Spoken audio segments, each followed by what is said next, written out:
कूद के पाकिस्तान को जाके कोट करना शुरू करें, पाकिस्तान का नैरेटिव बढ़ाएं, तो बड़ा दर्द होता है साहब। आप हैं किस पाले में? Are you with us or are you against us? General Bakshi, हाँ, मेरी प्रॉब्लम यह है, जनरल बख्शी साहब से मैंने एक बार इसी चैनल पे पूछा था कि आप रोज सरकार के लिए खड़े हो जाते हैं, बीजेपी के लिए खड़े हो जाते हैं, तो उन्होंने बोला doesn't an army officer have a right कि मैं अपने चॉइस से माफ कीजिएगा, ये आप पहले भी कर चुके हैं, ये हिमाकत मत करिए। इस देश की फौज में जिन्होंने योगदान दिया है वो किसी पार्टी के नहीं है और उनको अपनी अब ये कोई बात थोड़ी ना है, आप बिल्कुल है डिबेट में। हाँ तो ठीक है, फिर आप सीधा बोलिए ना कि डिबेट में हमें अलाउड नहीं है पूछना। नहीं, आप बोलिए, लेकिन जनरल जीडी बख्शी को मर्यादा में रह के कहिए, उन्हें अपनी सच्चाई बताने के लिए देश में, और उन्हें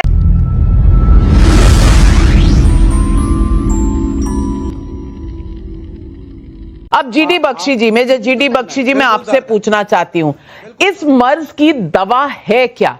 क्योंकि जब भी बात होती है आर्मी की तो इनको पेट में दर्द शुरू हो जाती है। वहां पर अगर बिलावल भुट्टो, आसिम मुनीर, शहबाज शरीफ कुछ कहें तो ये उनको कोट करने लग जाते हैं।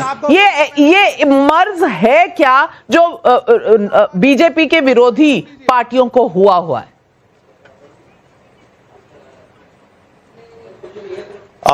देखिए, the question I was asked was कि वो यूनिफॉर्म पहनकर क्यों गई कि ये अमिताभ बच्चन के शो में। वो यूनिफॉर्म पहन के गई क्योंकि वो यूनिफॉर्म में स्मार्ट और गुड और इंप्रेसिव लगती है।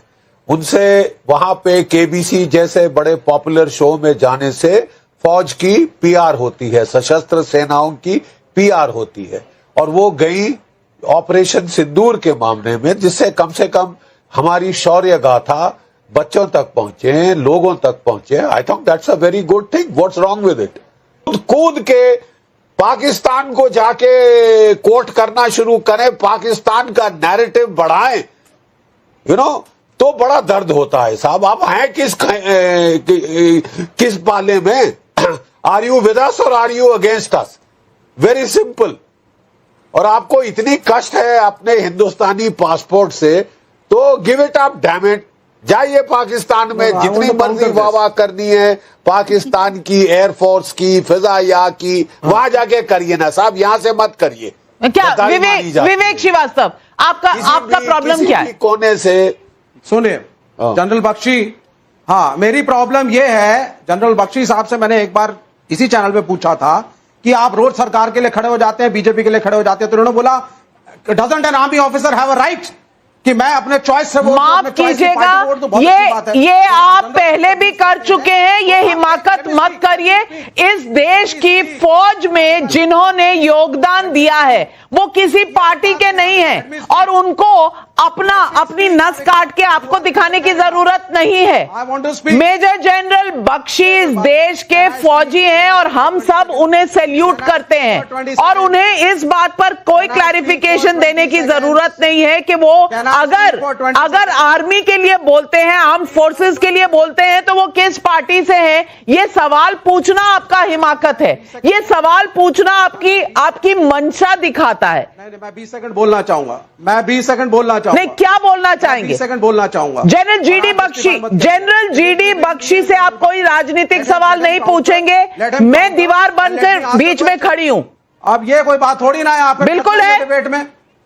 हाँ तो ठीक है, फिर आप सीधा बोलिए ना कि डिबेट में हमें अलाउड नहीं है पूछना। नहीं, आप बोलिए, लेकिन जनरल जीडी बख्शी को मर्यादा में रह के कहिए, उन्हें अपनी सच्चाई बताने के लिए देश में, और उन्हें अपने आप को प्रूव नहीं करना। आप पूछिए। हाँ, let me ask the question. क्या जनरल बख्शी फौज को कोई भी political party, be it the Congress, be it the BJP, इस्तेमाल करे अपनी पर्सनल बैटिंग के लिए, जिस तरीके से यहां पे पुलवामा का इस्तेमाल करके वोट मांगे गए? Is it right to ask votes? General GD Bakshi अगर वो केबीसी पर जाती है, क्या वो सरकार की गाथा बताने जाती है या आर्म्ड फोर्सेस की गाथा बताने जाती हैं? पहले तो ये समझा दीजिए। they belong to the armed forces, they represent the armed forces and they go as members of the armed forces. उनका किसी सियासी पार्टी से, किसी पॉलिटिकल पार्टी से कोई कोने से लेना देना नहीं है. The armed forces are an apolitical institution. अगर आप कह रहे हैं कि साहब बिकॉज बीजेपी की सरकार है आप उस सरकार को सलाम ना करें, क्यों साहब? जब आपकी सरकार थी तब भी हमने सलाम किया, बिकॉज वो government of India, they are the government of India now, selected by the people of India. ठीक है साहब, and they will be respected, they will be saluted. Sir, ये आपका कम्युनिस्ट ख्याल कि आप आर्म फोर्सेस को बोलें कि वो फलाने पार्टी की सरकार है, सैल्यूट नहीं करोगे? What are you trying to say? नहीं, आप कहने की क्या कोशिश कर रहे हैं? No, all I'm trying to say, General Bakshi is utter nonsense. सुने, मैं ये कहने की कोशिश कर रहा हूँ. 71 के युद्ध में मैं था. विकास, विवेक. ऑपरेशन सिंदूर का जब नाम रखा गया था, उसके बाद इतना पॉलिटिकल प्रेशर आया, इतने ऑपोजिशन पार्टीज ने, हम सब ने मिलकर इतना प्रेशराइज किया. उसके बाद जाकर आज तक मुझे बताइए किसको यहां पर इंसाफ मिला है? जिनकी मांगे उजड़ गई है. आज इतनी वहां पर इसकी डिफेंस की कितनी बड़ी प्रॉब्लम्स हो गई थी जिसके वजह से टेररिस्ट घुस सके. आज उनकी तो मांगे तो उजड़ी गई ना. आज उनकी मांगे तो वापस से भर नहीं सकती इस तरह से. और सबसे बड़ी बात तो मैं एक शेर के जरिए से आपको बताता हूं कि आज ये क्या तमाशा लगा रखा है. सितारों को जमीन पर ला रखा है, फूलों को कांटों में सजा रखा है, कुछ ले देकर सुला कर जिंदगी. तूने ये क्या तमाशा रखा है? ये तमाशा नहीं तो क्या है? क्या इंदिरा गांधी जी ने नहीं, सुला कर जिंदगी आप क्या चाह रहे हैं? पाकिस्तान से सुलह की जाए? आप चाह रहे हैं पाकिस्तान से सुलह की जाए? आप कर लीजिए ना. आपकी अलायंस शायद कर सकती है, लेकिन देश में कोई और नहीं मानेगा पाकिस्तान से सुलह पर. राधिका खेड़ा जी जवाब दीजिए. नहीं, मुझे 50 सेकंड और चाहिए. मलिक साहब ने पूछा, मैं आपको कहना चाहता हूं कि किसने आपको कहा कि सीज फायर हुआ है? नहीं, सीज फायर किसने कहा हुआ है? पहले तो इसका जवाब दे दीजिए. वो ट्रंप ने कहा है ना. ट्रंप की बात ज्यादा समझ में आती है, प्रधानमंत्री मोदी की बात समझ में नहीं आती. तो परम मित्र मोदी जी के ट्रंप ने कहा था. जनरल बीपी मलिक ने पूछा था कि भारत ने इससे क्या हासिल किया. जनरल मनोज नरवणे ने पूछा था, तीसरी बार हुआ, अब आगे और मौका नहीं मिलेगा. राजनीतिक विचारक और लेखक ब्रह्मा चेलानी ने भी सीज फायर पर सवाल उठाए थे. ये आपसे छोटे हैं क्या तीनों?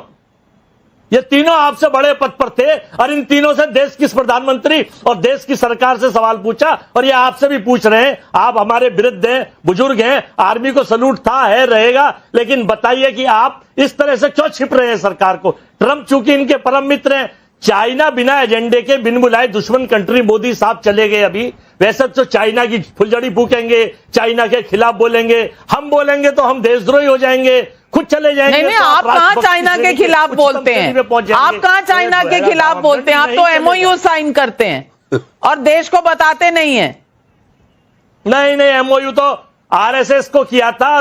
चाइना ने प्रधानमंत्री आपने नहीं किया.